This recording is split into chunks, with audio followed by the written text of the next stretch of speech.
my advice for doulas now is to sit with your client prenatally and ask them what do you want from me during this birth? And if the client, maybe the client only wants a back rub during her epidural. And if that's fine, that's fine. But maybe the client says, I want you to make sure I'm not traumatized like the last time. Last time I was so alone and it was so awful. And I just want somebody there with me because I was so trampled, and I'm really hoping you can prevent that. And then, you as the doula can make really clear, is protecting your right of informed consent and refusal something you want me to do?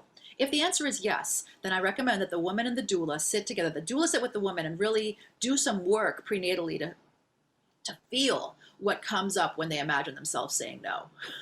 Saying, no, I said no, or no, she said no. You're going to have to step back, and standing in their own authority in that way. And because what the doula can't have is a situation where the woman said, yes, please protect me. And then she says, no, doctor, she said no episiotomy. And the woman says, ooh, Blyss, could you please be sweeter to the doctor? I'm sorry, doctor. Now you would really be exposed. And a lot of doulas fear that situation. And some of them have had that situation. So prenatally is the time to work that out, that I will have your back, but you need to have my back and having your back. We are a team in there, which doesn't mean we're going into this combative. We're going in there with our nonviolent communication. We're going in there with our hearts full of love. But if anything were to come up where a boundary needed to be held, we're ready to hold that boundary together. And we're ready to recognize that holding that boundary is not rude, is not rejecting anybody.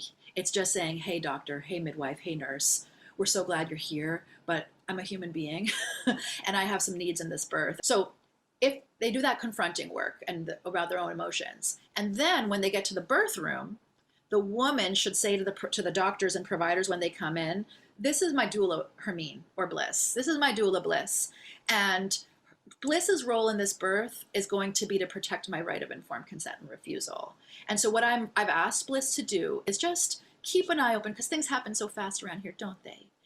Just keep an eye open for whether before any intervention happens, before you put anything in my IV or whatever, before you ask me to have an IV, you've looked me in my eyes. You've told me what you want to do. You've told me the reasons why you want to do it. You've told me about my other options. You've answered all my questions. And then you've looked me in the eyes again to listen and hear whether I say, yes, you can do this, or no, you can't. And so I've asked Blyss that if that doesn't happen, that she'll speak up, because I really need her to protect, just to look out for us all in that way. Then once that mom has laid that groundwork at the beginning of the birth, when you speak up to say she said no, you're not coming out of left field. What the hell is she doing speaking? Who even is this person? Your role you have a role in the team, because that's what they like at those institutions. They want to know what everybody's role is, right? And so if your role can be legitimized in that way, your role is protecting the right of informed consent, then you can do that in a way that will feel safer for you and for the client, and might actually be more palatable for the team that you're working with. They're not going to love it. They're not going to love it. Well, no, they're not going to love anything. It's clear.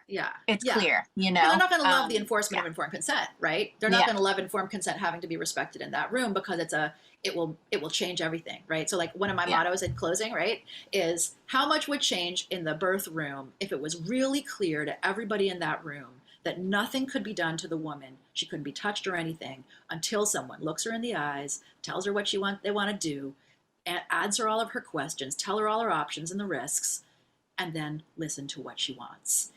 It would transform that room. And the fact that it would transform the room tells us everything we need to know about the extent to which that legal right is currently being respected in L&D.